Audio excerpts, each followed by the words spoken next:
mooy ndaw Sénégal yooyu nga xam ni jote nañ bitim réew te leen boole lu newul lu dul xuloo ci politique nag bu demee ba dóorante di ci am daan nañ ko dégg xeex daan na ci am mais boo mënte bitim réew la nga wax neexuma taal naa sama nangam dama lay fekk bërëb nangam ngeen daje ci bërëb nangam ngeen xeex ci ñoo xam ni tàmbali ba yéen a bokkoon benn cause bu ngeen doon xeex tey ki ñu boom tey ndéem am na doom xaw ma ko mais bu fekkee am na doom ja nekk na jirim doomi Ousmane Sonko nga Canada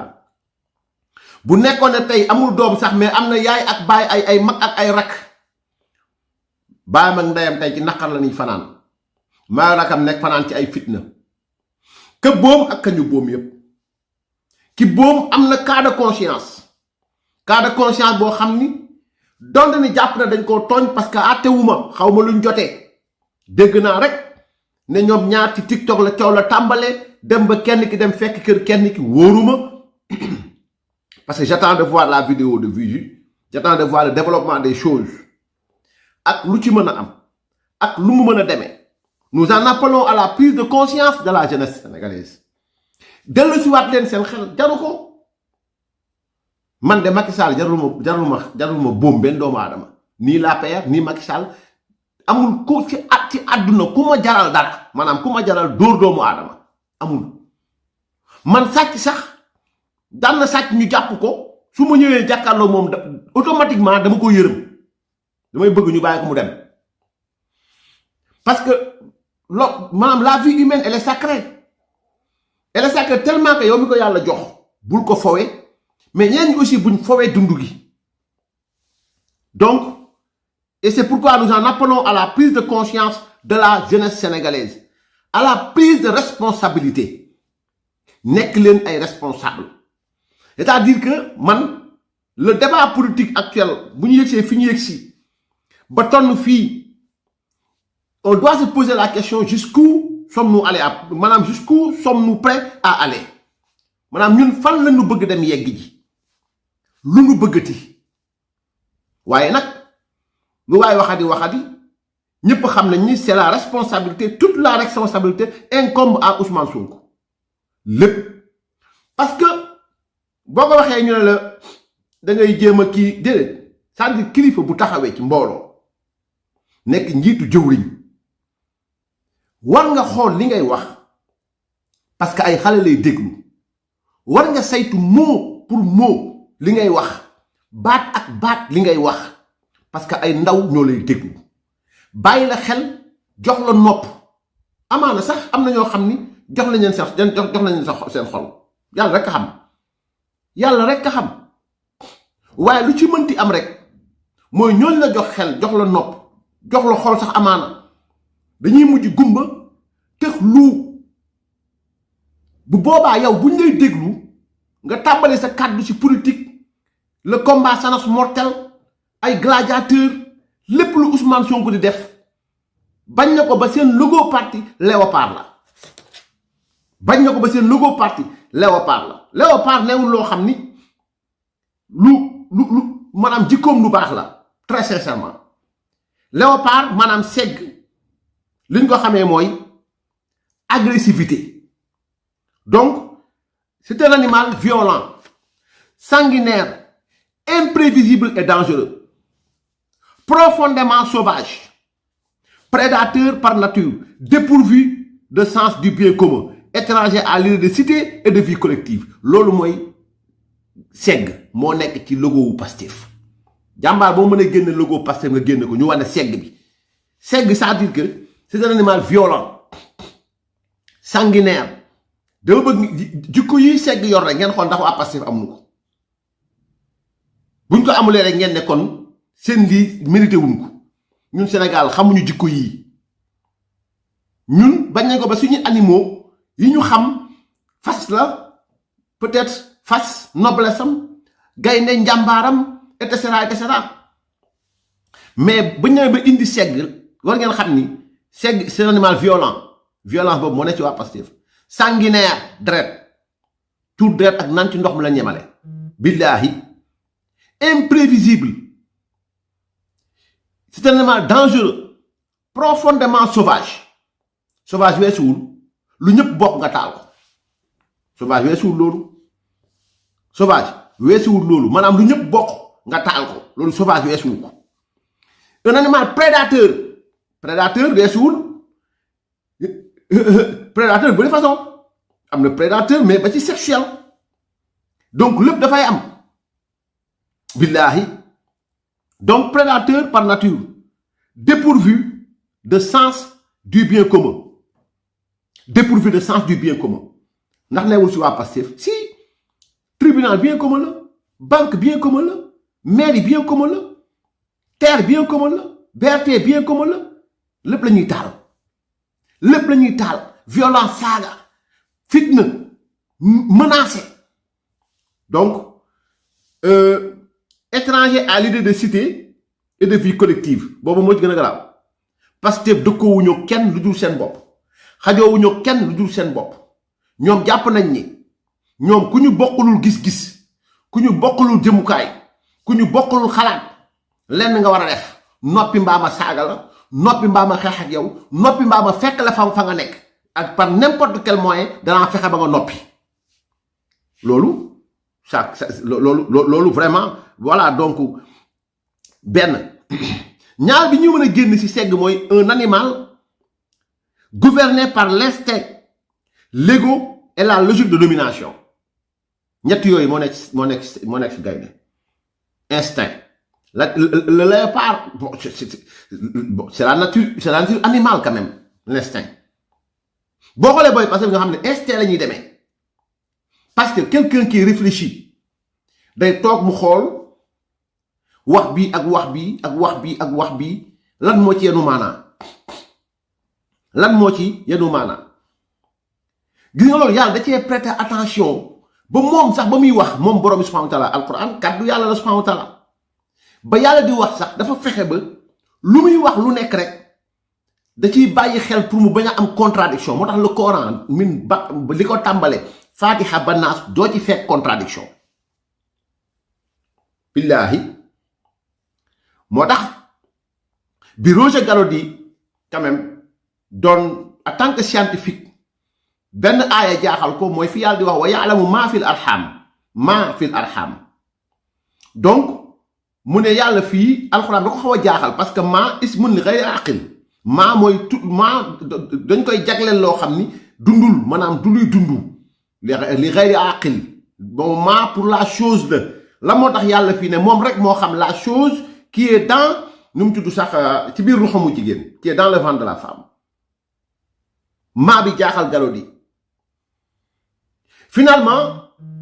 il a vu que étape embryonnaire moment boobu nga xam ni maniyu bi dem na dajak nen bi daja bi am ba nen ba ne fa nekkagul maa parce que dundagul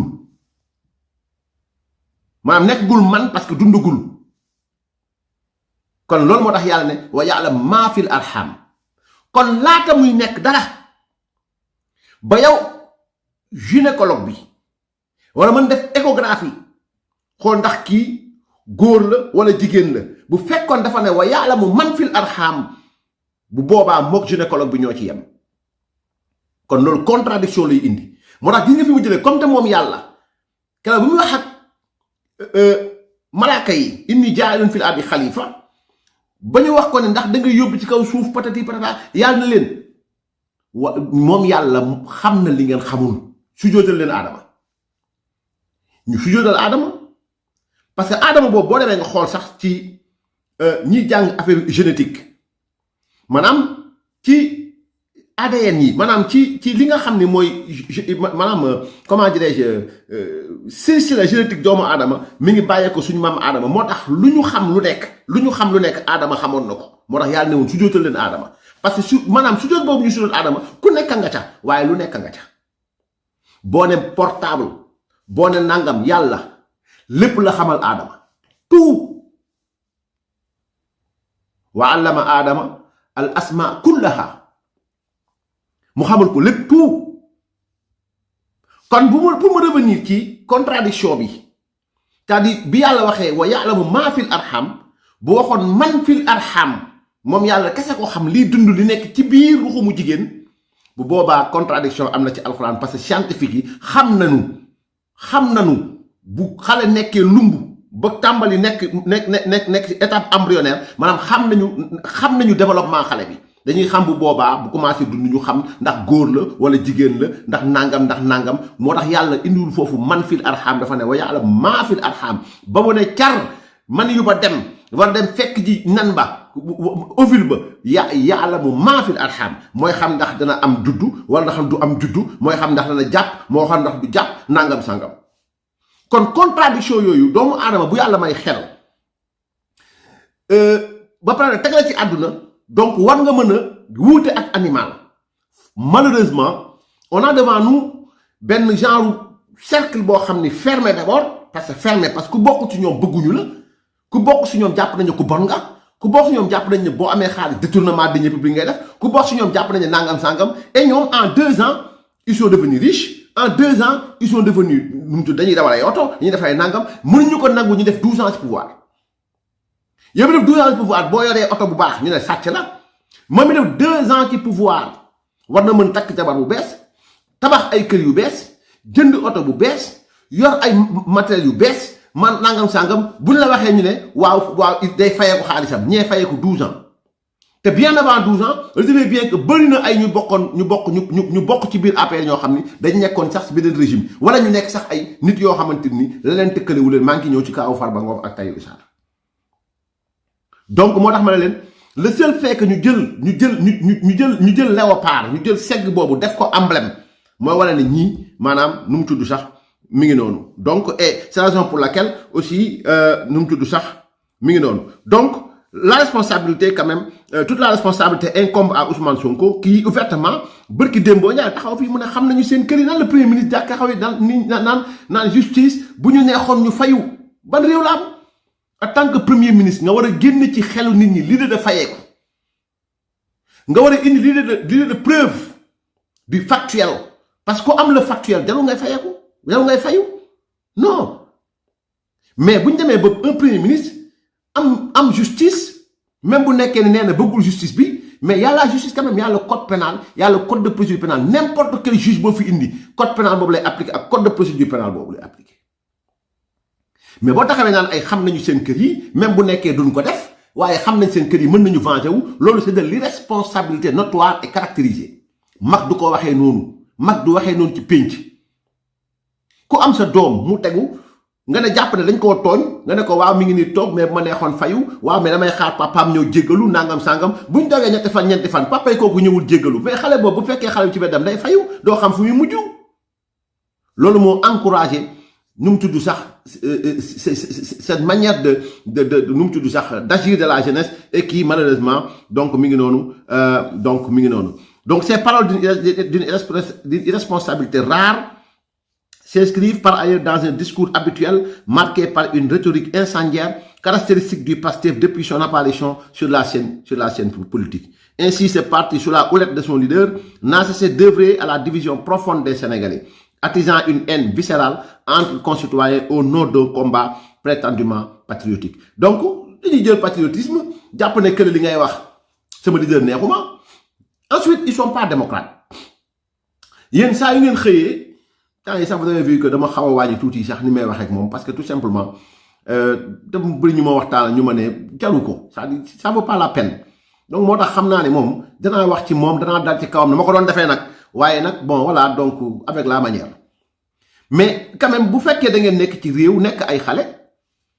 mais accepter on vous a appris quand même depuis bi ngay def 4e 3e ñu lay jàngalee exposé ngay ñëw ci classe bi ñuy def ay ngay taxaw def exposé ñeneen di poser question vous savez le législateur qu'est-ce qu'il a prévu ça ci nu mu tudd sax ci loolu wala sax nag les techniciens de l'éducation ce qu'ils ont prévu sur ça pour ça c'est-à-dire que ñu cultiver l'esprit de contradiction c'est-à-dire que nit ki mën a nangu parce que qu'est-ce qu'un intellectuel sans contradiction même les prophètes ñi nga xamante dañoo amoon li ñuy woowee ilham am li ñuy woowee wahyu dañ doon nangu contradiction wallahi al-azim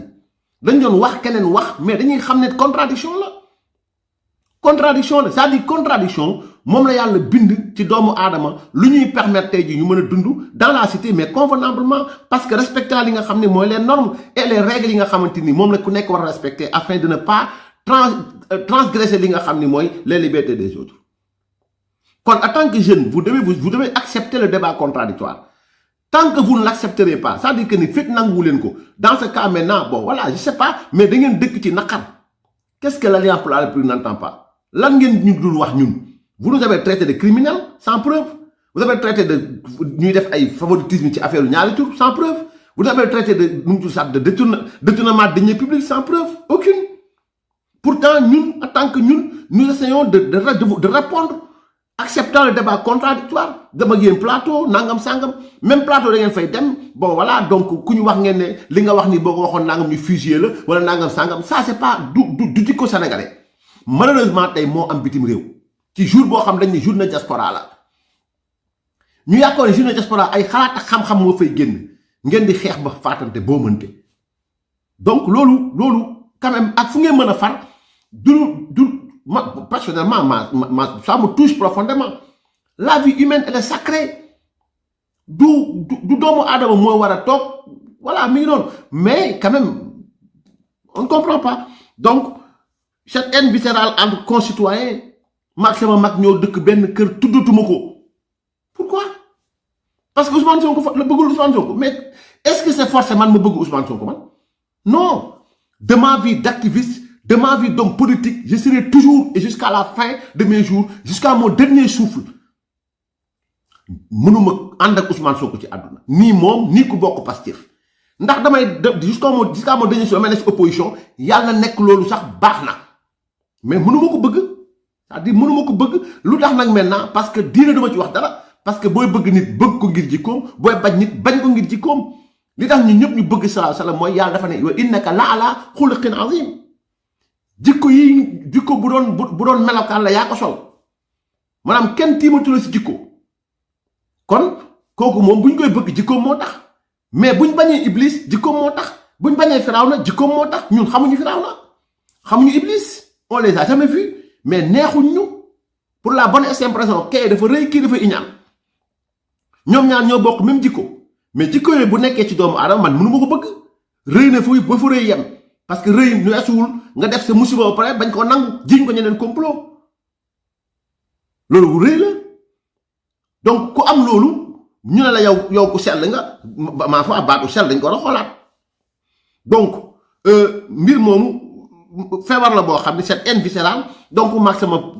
mag ñu bokk ndey ak baay tuddutuma ko pourquoi parce que Pastef la far wala parce que APR la far taal naa ba taal sama oto mbokk ba pare nga koy ndamoo taf naa fotoom saaga naa ko ndey après ça va où de part et d'autre donc ma foi une haine viscérale en concitoyen au nom d'un combat prétendument politique. Par conséquent, le Sénégal sombre dans un chaos social indescriptible, qu'on l'accepte ou pas. Nous sommes dans un contexte de chaos indescriptible. Nit ñi xajootuñu xajalantetuñu seen biir xol yi xat nañu kër diine yi même chose xar ñaar qu'on l'accepte ou pas mu am sëriñ soo xam dañuy faral Pastef am sëriñ soo xamante dañoo maandu ñu ne leen du ngeen fi maandoo parce que seen maandu gi da ngeen faral ñeneen dans les écoles professeurs yi même chose ci koñ yi même chose ñaari jotaay mooy am léegi ci ñoo xam dañoo juddandoo seen waajur di ànd tuddante ay doom ñu juddandoo yarandoo màggendoo xajootuñ ci benn koñ ci ñu bokk benn ruxum benn mbaq jur leen xajootuñu ci koo xamante ni yaa sa gaño nga juree nit xajootoog moom ndax lan politique bi Ousmane Sonko moo dem tey ba jur conséquence yi mu jur